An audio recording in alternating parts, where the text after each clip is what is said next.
الحمد لله رب العالمين والعاقبة للمتقين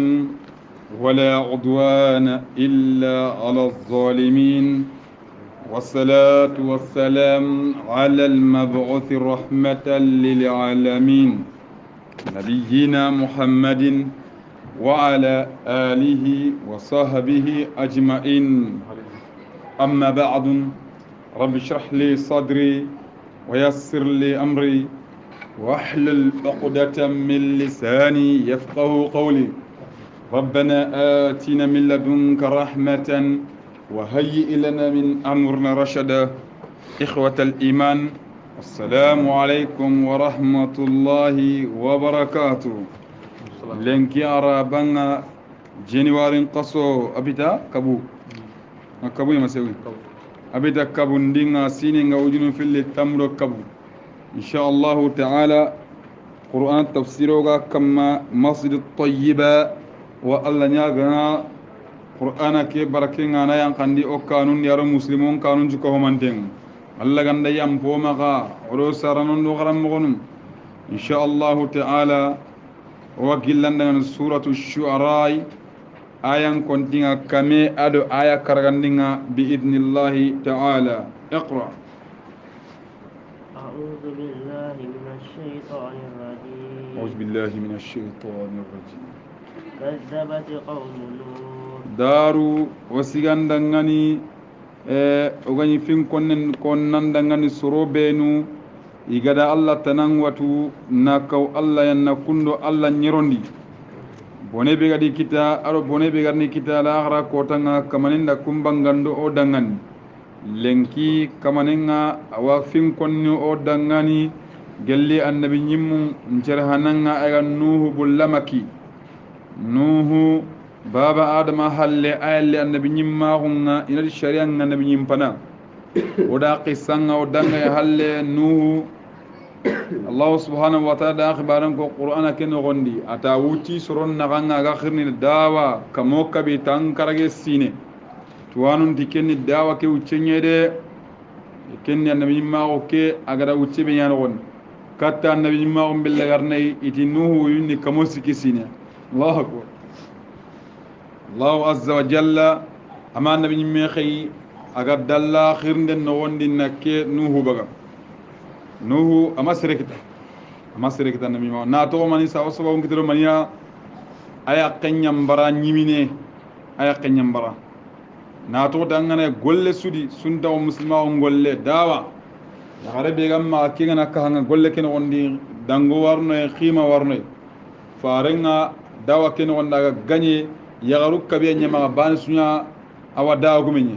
ban su ganya kabila khora gumenye ban su kabilan ka dadema kenda ganya kanu kenya kenya subhanallah kembara ar lutu yaqina kunya sir baranda khoronye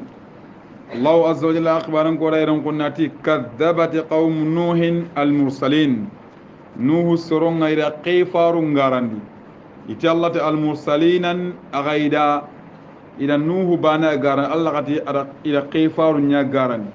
iti kenni dalili anandi serebenda annabi nyimbane garandi ana wanga annabi muncu garan bana allah hada annabi muncu ko ere nam nuhu soronga ila annabi nyimmunga qifarunga idi garandi إذ قال لهم أخوهم hu nuh birembe nuhu soroku I akhin ngati dangani ayga nuha gati dangani ألا تتقون ngeti kanta kanna allah ba allah ngan qatan ga ke jelam matte be barnukum إني لكم رسول أمين nke nakadangani fareninga duntangen nyani ngampara naw ken gondi jambinta no gondi no don kullu on kawan gondi فاتقوا الله وأطيعون agana kanu allah agana nyamare khannen bat iti nuhu soronga soroyo gona nyino ngani sere siru nyani iganya allah batta nuhu billagarni iga allah batta kunci rasuluga fati iblisa ati soro kuda ngani yerro ku sawra ay giyam billaga sanko nagai kadi giyam manda bare kana bare kasolli ma walla dori ma kada bare adese manan to kama itan to ara kenya mbikane ka kumma de ikunya Allah bane bat kunga fati kubino ay batni kundu idu ku habanu kundu idi sawranda barni tawon kompon non ikunga fati no kulle mungari shaytan da ku sawranu kundu ku giyanu kundu ara ku yamba yaawon kan ndi sondo mun kan nanti qahabanu nyuko batta jalambati ga gir kundu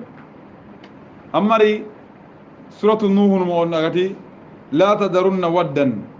wala suwa'an wa ya'uqa wa nasra wa qad adallu kathiran munon nuna gade iri soro nagati yani igadi sawranda barni tawon kundu kanya da ke kundu nuudo kusoro ko jelamo be ne ganyi batta kusoron chawran be ne ganyi batta kundu ngame kigar nuhu ngame ngara ku hanqa ni birmir ngana ni birmir na ni miga kene hijaju ni miga kene taifa ga madina karo ngame la sai kama dore la sai kama idundu mando yo go tunguro dalano amur bunu wod kenyan da jelan na gijan katten da bar manjar san kan da bariga shaytanun kusada ku jelan no ko koyya ila yudi la kunya wara الكعبة يرى كنيا تورا لات والعزى ومناة الثالثة الأخرى كنا غادي بيغانو لي إن غادي بان مكان كون قال تقول لك لات والعزى ومناة الثالثة الأخرى إن غادي يحن كم بغاتي فارنغا كونو ديغامن نون عليه السلام نانتي الله لانغاندينغا امر بن ود كما نجيمن دا ولا لا كوينغا اغا هونن كوبين جهنم بن بانا هينان دا جلام بات لتي مكة امر بن ود قطنتي نعم وما أسألكم عليه من أجر نوتي سورو كودان مغاتر ني فارناو كي نيغا توغادو اي har ka min getuga إن أجري ha nge baraje nge tuga donga إلا على رب العالمين anta siro sira ganta kamana kallamunte rabbil alamin te gonun kam فاتقوا الله agana kanu Allah وأطيعون agana warri nyamare khannem battenga قالوا nuhu soronti nuhu dangan أنؤمن لك anda kuwari ya jasan tandiga men nyakon nuhu o kuna tongon dankinga واتبعك الأرذلون sirobe nuga wallan battenga ambatta non cu sere maka yankadde asu sere man purampura dabul nungru pugen ha o ko wallan ken batten naam قال nuhu li jabi gi ati وما علمي ngetu agun tadi بما كانوا يعملون njoro ko akebe gollini ngetu agun takenni inma ngegalle ni girkat Allah baniya imaga yankanteni ba imama yankange ma haju gitaken إن حسابهم ikoro sinden panta siro sireya إلا على ربي aganta ikoro sinden nin kamanya kamma لو تشعرون aga galli ganda kentude وما أنا بطارد المؤمنين hada hana ho hanya ngemanya mu'minin qatan dana de ngenta ko qatana lambun do ko ngara ko timaga yankantu nyini ngenta ko qatana de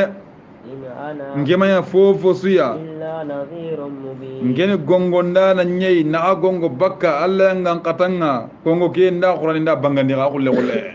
قالوا har sai ma hade nuhu yeti nuhu dangan لئن لم تنتهي يا نوح nuhu anga ma hade bakka ke ojelan ku kay ndenga walla ojelan ku bego ndenga لتكونن من المرجومين ona nyana gel gidnu ngare me ona gidimu nankatu mangan kara nuhu amma to jelan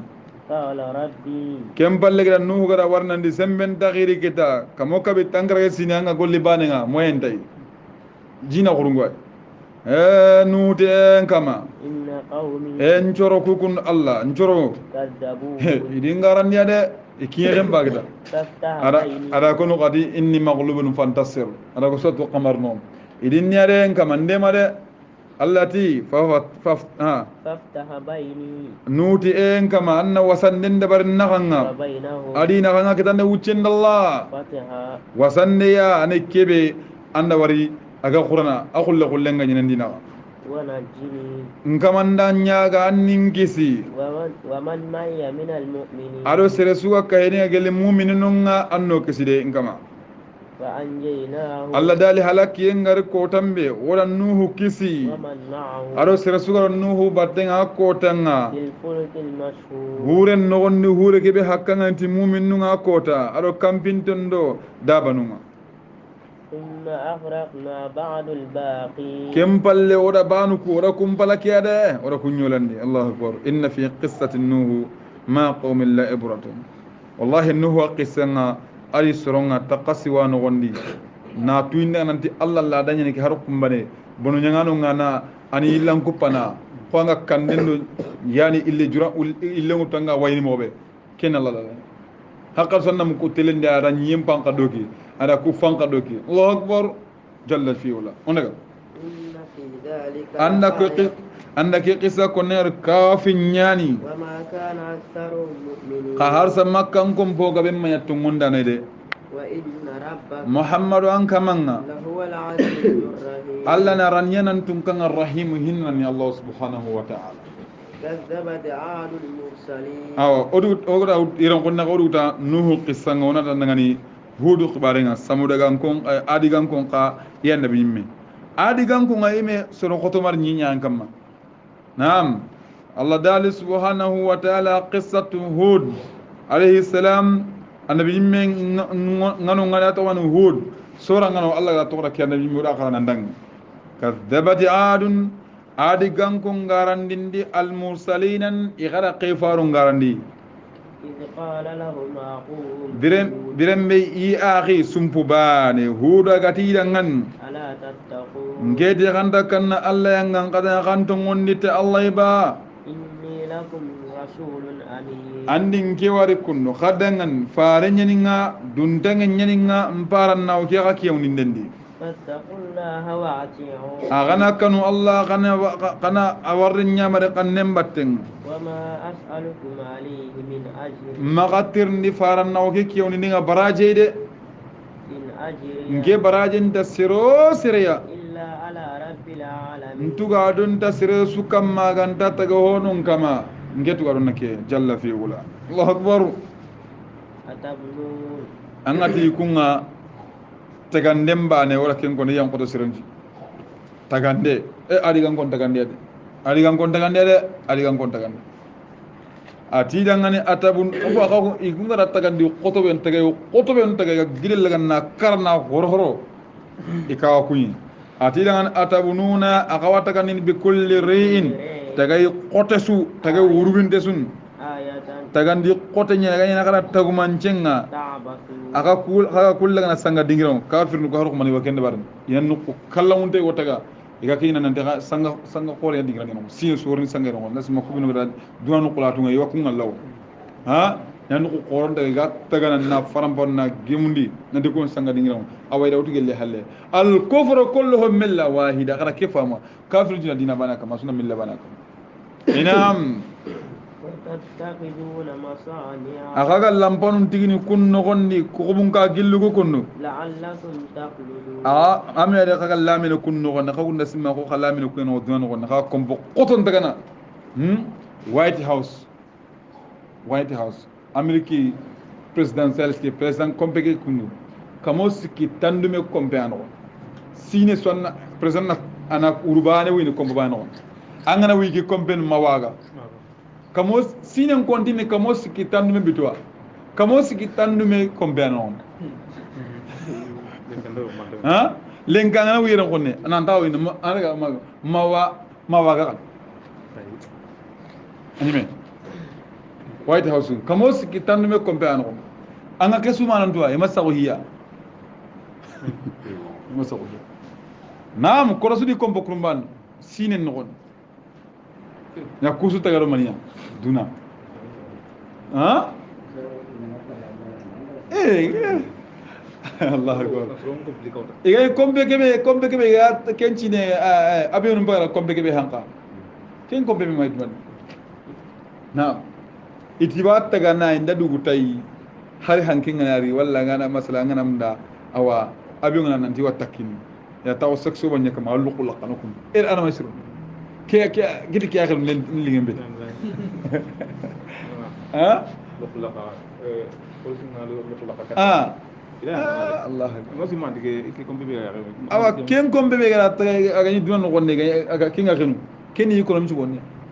ken da amerika fankam gonne ba karam kombe ti gert allah ku nyokon daga kenya ka har sa ya haynin to konti daga na'am wa idha badastu allah dali وإذا بدستم gello ongana ragandi tiqaya بطشتم جبارين qosere khotel lagandi mogo karanta ho bakani Allah na nyahu ha ha walla wayja batashtum gelle khaku ngana ragandi akaku ngana ragandi qaragandi batashtum akharagandi na jabbarin qodundaro khoren lagandi mogo serebe angana laga ganda hindinanga khakul lagandi mogo nakumne khanki ngana qarraga lagandi yan qodunti wattaqullaha واتقوا الله agana kanu Allah agana warnya mari khannem battenga واتقوا الذي agana kanu tunkanga أمدكم tunga kebe gara ka jidi kenabriya بما تعلمون ta'lamuna kaga kubenu tukundu ka gollu kanne manu kubenu aga kama kum amaddakum أمدكم kamane kenda ka jidi بأنعام tiba sogantenunga وبنين alo lemmunga anda wari وجنات ada hadama gonga bondi buru anda wari china ken jeringa gabo buru itin yiki gilla aran kori serumuto ila lu anga da yagara summa dangal lemmu hilli naam lemmu hilli pour serenga boy chabana Allah ti kanda ke jida sukina ay gara heyi bam kusino tammi igara hay nan yagara summa dangal lemmu saren tagan khirsunga qasono lemmu ngakalla lemmu ngakalla khirsunga kalla he itagara kilenga ke ka complain bay ma kan isna bugul won non Allah ti ganda ga jidi gabo ya kunde وجنات وعيون aro sogantenunga aro waralla qonga إني أخاف عليكم nuti harsalin at ehud atin kenga kanna kamalla rakene ma benya khamaga kun عذاب يوم عظيم ko tanyangan katanga kota kiban kota khorenga ay gana le khayman kotanga Allah gano tanga ken kota wa qalu قالوا ad nu hadi wajuakum ni kanundi nan dala la gande qoten en katan qoto qoten Allah ma khalu kom bo qoto kundu kunta ho kunta barte Allah kin kan halbane agriya de hadi wajua haqlan de suwa kanage qaid itirenga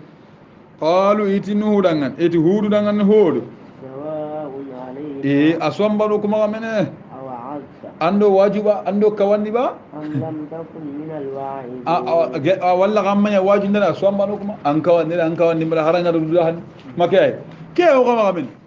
anam ga heya haranga do to hakka kawandi kan ta honya sir su sire hitanga mu'min hitanga sir nan jiki gen ki kawandi ta hoyni ki kadi gen kawandi nda famu nga ken ken arwa kale kana di sir kawandi tar ninge nge men na musira ta iki sir swar di kawandi ngela ke mu sirenga adike ike me wasa duwa kawanda ne amma hamu awa hara hudu soron ka andi ga me hukun anda warato na'am إن هذا ikima ya fofu ya ay ma hada alladhi nahayna anhu nu yahudu keti ho angaro ka baki ke jilam matte be angaro ku ka baki keti hoyo kuma ga إلا خلق الأولين aganta sirefanun aqidain itage jikku igolle men on tagilla kam o habanu golle en on tagilla kam وما نحن بمعذبين kenyi mega boyon hudu o kuma yanga kata muida o kuma yanga kata ne yanga kata do kam فكذبوا ida hudu garandi فأهلكناهم alla dali odi su bomborde odi halaki إن في ذلك alla dali ku konnem bay kundu لآية kawafi nyedde وما كان أكثرهم مؤمنين kayuho gabe maya mu'minide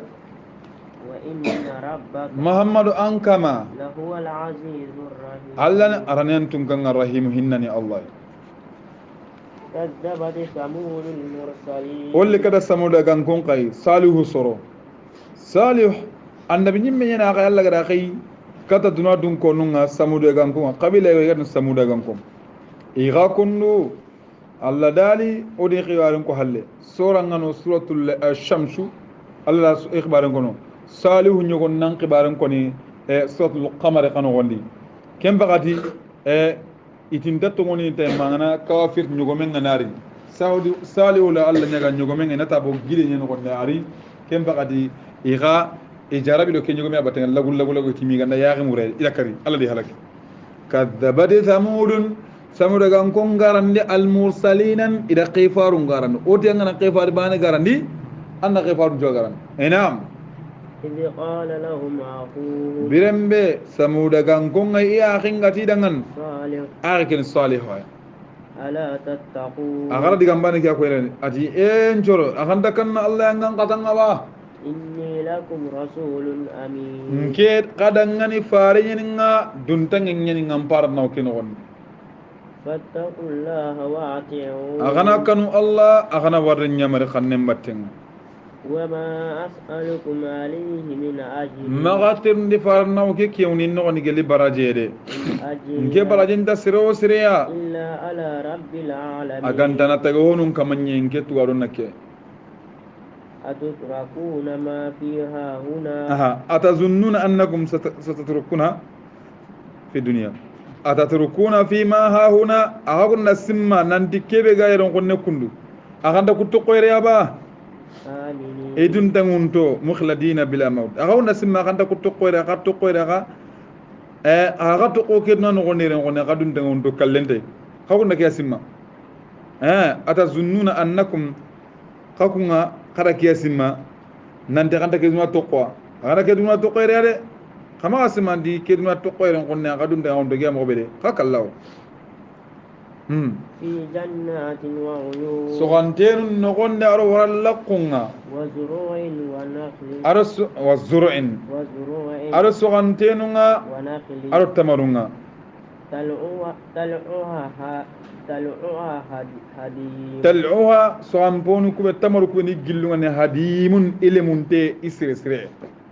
hada simma kanta kuto khoyriya ana kuto khoyriya de naam وتنحتون من الجبال agawa gilul laga ni horo horo بيوتا komponga فارهين aganya galintonga ka kontante wa kunnogon فاتقوا الله agana du krosi Allah وأطيعون agana nyamare kan nembadu saliu da ke ko isronda de ولا تطيعوا أمر المسرفين agama kembiran danganonga kama ko nyamare kan nembatu de الذين يفسدون في الأرض kubenuga borni ndende bar nyenkamma ولا يصلحون igan tasroni ndende bar ne kama warro kun nyamare kan nembatun coro قالوا salu suronti salu dangani إنما أنت من المسحرين ance he ngabo buru anki anna gelle kortenta emme yedan baklenya korte ما أنت إلا بشر مثلنا anke maya fe foya aganda damar me ko mo gonga ambedi fare yede فأت بآية anna lesin ni kafinga kafi be ga ko nandin salu tongunte nanga إن كنت من الصادقين gellanga ya tongunte nga kafil to na warko قال kem balle salu tadan salu tisoro ko ngani هذه ناقة ke ay keni kafinye ko nyugon nanga ay keni kundu لها شرب ko tawa dangani mini ko tangani kenga ولكم شرب ko awaka dangani mini ko tanga kadangani يوم معلوم ko tanyini ko ta tuin tangani kama kata ide ولا تمسوها بسوء kama kare nyugon na ke ti hiburenga de فيأخذكم عذاب يوم عظيم yangan katan na usaka kita kengani ko tanyanga kata orenga de فعقروها ima dunge salihu digan kanne ke tangana ida nyugon na kere ida hallantanun kotu فأصبحوا نادمين ida nyugo meke kari ken bakati ide lagari ini misano ya ken bakat no nan digal liga na tima yak ima nyugo meke karne فأخذهم العذاب yangan katan kusadi daga ken إن في cigide ngirai ذلك anda ke konne ngari kundu لآية keni ka fenyai وما كان أكثرهم مؤمنين kahar samakan kombo gabenya ima yatungunna ti Allah ka finu kuide وإن ربك mamara an kamanga لهو العزيز الرحيم Allah na rane tunganga hinnani Allah subhanahu wa ta'ala كذبت قوم لوط المرسلين قل كذا قصتنا ايغان اللوط اخسرنا اتي كذبت قوم اللوط اللوط سرنا الى النبي منا الى غارندي إذ قال الموسى لهم كذبت قوم اللوط لوط سرنا المرسلين الى قفارنا الى غارندي إذ قال لهم أخوهم لوط بمبه لوط سرنا يا اخي لوط ألا تتقون adi enge de ganda kanna Allah iba إني لكم رسول أمين nge kadangani farani nangire Allah farna o ke duntengen qani ngam farna o ke no wandi فاتقوا الله agana du korosi Allah ide وأطيعون agana warren nyamare kanninga isuda ke digan kanne ko de nabi mukus isuda ke ko de وما أسألكم عليه من أجر nge ma qatir ni farna o ke kiyanu ndenga gelle tugado ide إن nge أجري tuwaron da sere o sere ya إلا على رب العالمين aganda tayonun kama nge faran na o ke no wandi ke nge tugana de أتعتون الذكران aga kullini katta igunye ya gumurundenga من العالمين gele jamana ntage munno ni sere maga sama kede وتذرون ما agana honto gono ngani خلق لكم haka ربكم mangara kebe taga kadangani ya garunga من أزواجكم gele kaya ya kunga alla da kunya taga kadangani ka kunna kunto ngara katta igun jakalle maunga بل kembe ka kumbay kundu أنتم قوم عادون aka kunni sura ka kembrandangi buru alla kunno gani de قالوا lutu soronte lutu لئن لم تنتهي يا لوط lutu angama ta bakka kedi game konnenga لتكونن من المخرجين o ambugani ni gello de be keno onan katana nangere fule nambugan de be keno woni de lutu قال lutu ka ti dangana ti yangani إني لعملكم nge ka golle ke dangani kundu من الغالين nakkonno ade nda khoni ka mine kan nakkonno nda khoni chondo min nakkonno ka mine ka ربي an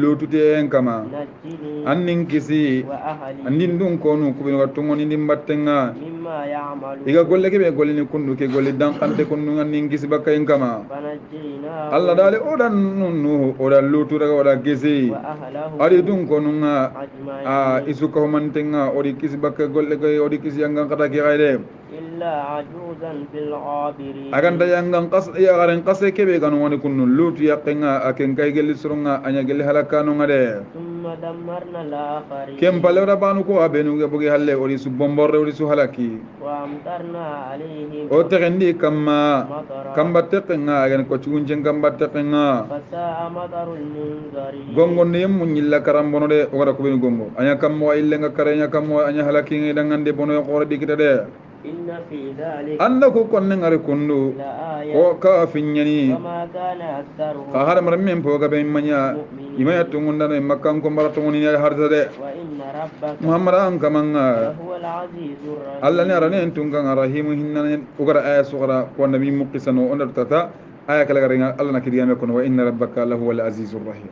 naam كذب أصحاب الأيكة kem ballona la qisatana shuaibu suronqa al aika ngata aika sutten joro ita wonde sutte no won ha yusade aika joro Allah akbar togo Allah subhanahu wa ta'ala anga nuko be ana usan nun to laga ana tawan ati hijri ko gabe ganta ato giden kamma gidin laqinga ara kun qawati hijri nam Allah da ali muhammadu kadzabat ashabul aika sutten joronga e gadi annabi nyimmenga al mursalin ila kayfaru ngarni sutten joroni kon shuaibu suronya madiyana dun konu nyani إذ قال لهم شعيب brembe shuaibu gati idangani ألا تتقون ngede ganda kanna Allah iba إني لكم رسول أمين nge gadangani fare ni farno ke adun tangi nyaninga فاتقوا الله agana du korosi Allah وأطيعون agana war nyamare khannim battenga وما أسألكم عليه من أجر magatirni farno ke kiyanne gelle barajeria إن أجري nge barajen tasiro sireya إلا على رب العالمين aganda taga honun kama nge tugadunga ana kenyede أوفوا الكيل iga problem ni xencende iga problem ni ke bana su yella wanga de bayro su qote wanga ha igun ko problem ni xencende soybur do economy ni xibaren wara xaran nga ne halle suratu hud no ha surtout ñu battam yi ko tawonde igonti sutte mbati igono gati tawon sutte no kem bagati iga problem ni ke angana daga illo ko bi maga an kenya haju ngay lengan ina mudi le mengut am paju ngay lengan ma ina mudi le pura maga jogi mi ma kay kunya haju ngay lengan ma ido mudi dinkan daga kana dinkan daga bakani le non ya problem ni kere kancini naqas kancini bure ni problem ni kere Allah da annabi min ka gadde ni suaibu aha ولا تكونوا من المخسرين naam ha من الخاسرين من المخسرين ha okay awful kayla shuaibu ti soron nangani ati en choro khara kencenden timmani de wala takunu kama ya min al mukhsirin kama naqas ndano soron qallunga de وزنوا بالقسطاس المستقيم agaran kencen ni telewon taw kibe sirengani atelewon te ngani bi al qistas telemo al mustaqim kibe nyinge gantarai to nyamunde gantano gondi ولا تبخسوا الناس kama soron naqasi ashiyami ihonun nogondi ido hibendare kata kama naqasi de ولا تعثوا في الأرض njoro kama tere kaga sankini nyeki yaren kamma bonin denga de kaga bonin nyanga mesir kalna forojo kende wande hakun naqasin denga واتقوا الذي aganan kano tungkanga خلقكم tunga kebe gada ka kundega والجبلة الأولين alo jaman pano soronga taga hano kubinu gadangi ka kun kanu matunu kubinu gadangi ka kane kamane kibala kun taga aganan kanu ken kamanne de قالوا iga teringa de shoibu soro sutten joron terenga qalu iti إنما أنت من المسحرين o kunta diga ngabe de ankenga anna gelle sere korten tenye de dam baklenya kortengo ko kabana ki golle وما ho أنت serem boku de kille anga tan nan kadki hari haramnya aga dugin la ilaha yerunga iri yeron kunne soro gona le debe kedo goni goni iga ila ya ko ne na galsin kiniya nan de kala dula goni na wudin kra gina wudin tummi na gengira ana dula goni da baranga ka iri bayan goni o ko wara ken do ko wara ken buiti to wala ya haru ekonomi ya hanga na ya kunen di ko iri banyadi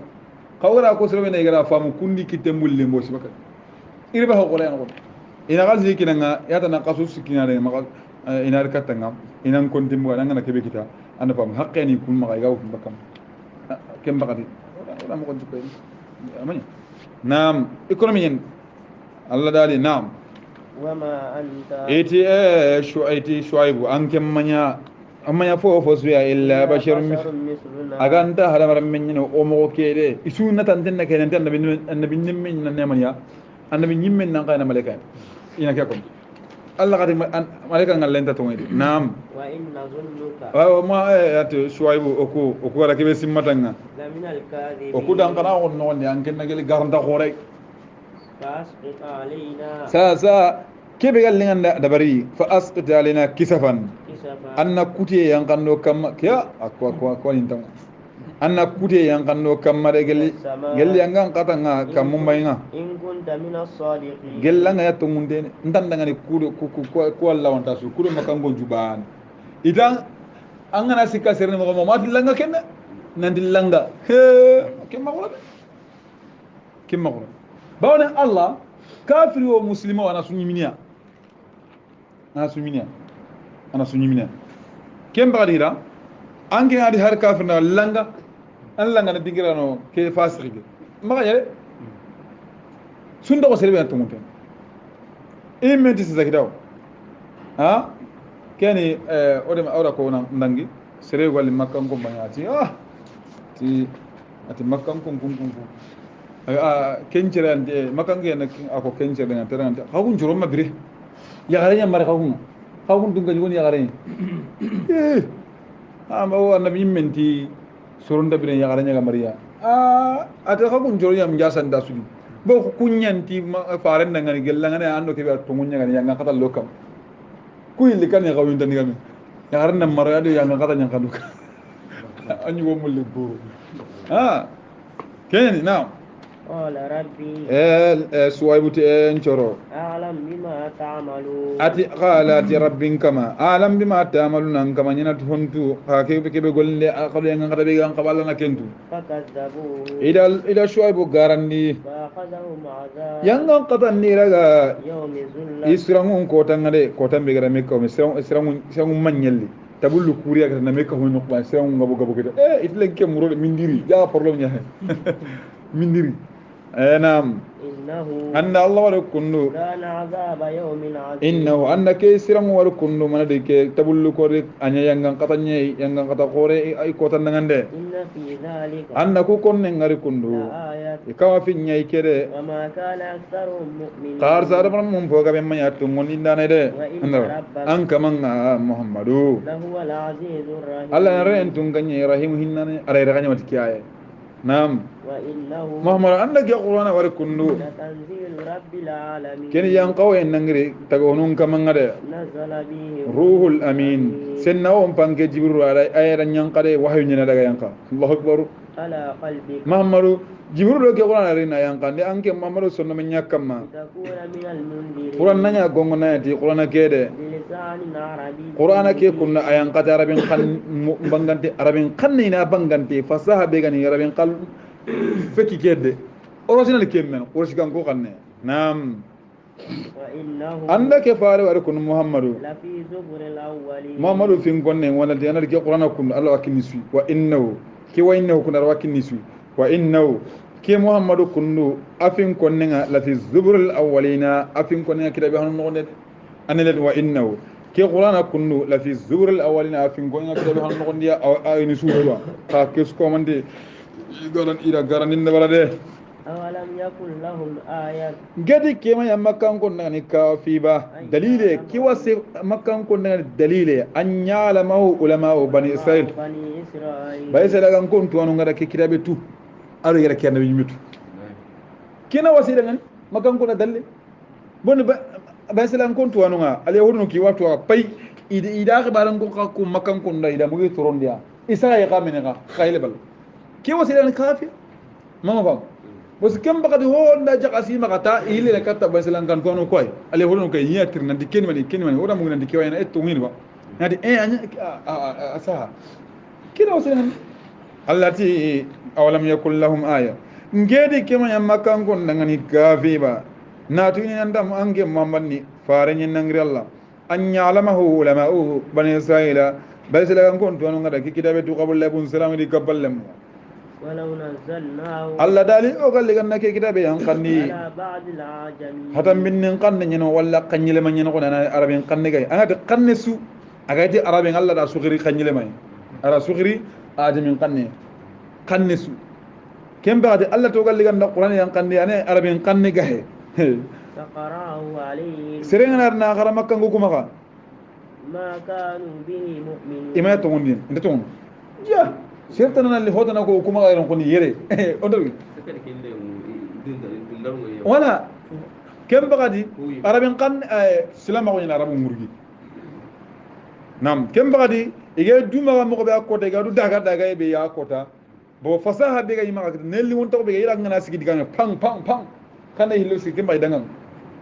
ndira kitabu nyaawal la har sa kitabu islamin magaw gel ame sittu shuara سربت ميغرا سوغو جاري ديام قطنا نكون ديام كبكونتو انا اللغه عندي لكم كده باخره لغه انا كده بكو اي فاس كده ديام دي كو اتو هارني ديام كو نيغا مانيا هارني ديغا مانيا قال لغه انا لا ديغال لقنتو ان كون قرنا راه نجي هنا دي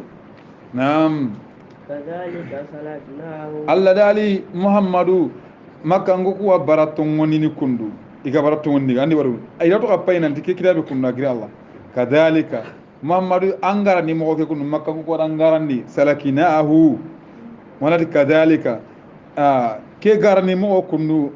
kusuro gari annabi mun garandi ke garani mo ke salakinahu woran ke muhammadu ka garani lellondi fi qulubil mujrimin bono sere burun chondo mun kunu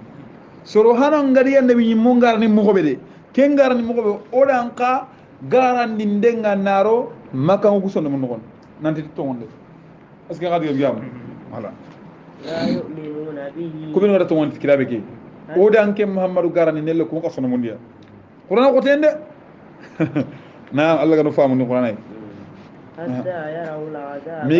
mi gana ya ngan kata ngari birambe de inati to wonde kan tan hene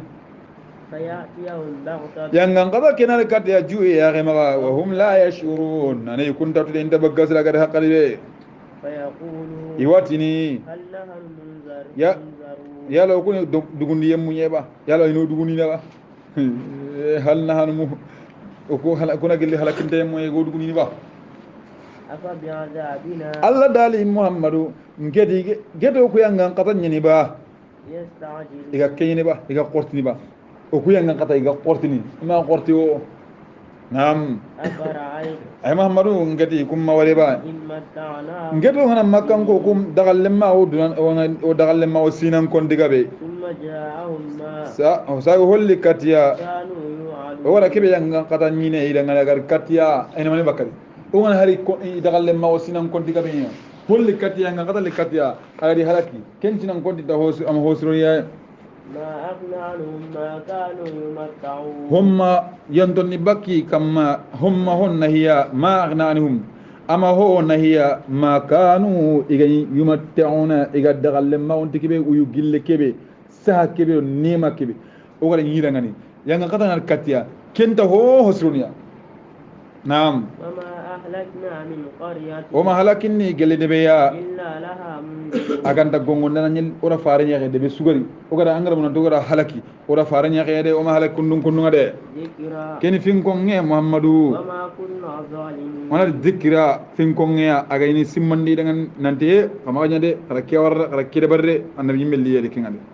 wama kunna zalimina alla to kuma to nyoni ni halaki ane ma harakiya aha وما تنزلت به الشياطين shaytanu ma yanqati ke qur'ana ide وما ينبغي لهم ima anta qawida وما يستطيعون iran tayqa anna wari waydi qur'ana kundu iri shaytan nyale digara kin fare allah hijabi ki allati shaytan ma yanqati iran takat nagada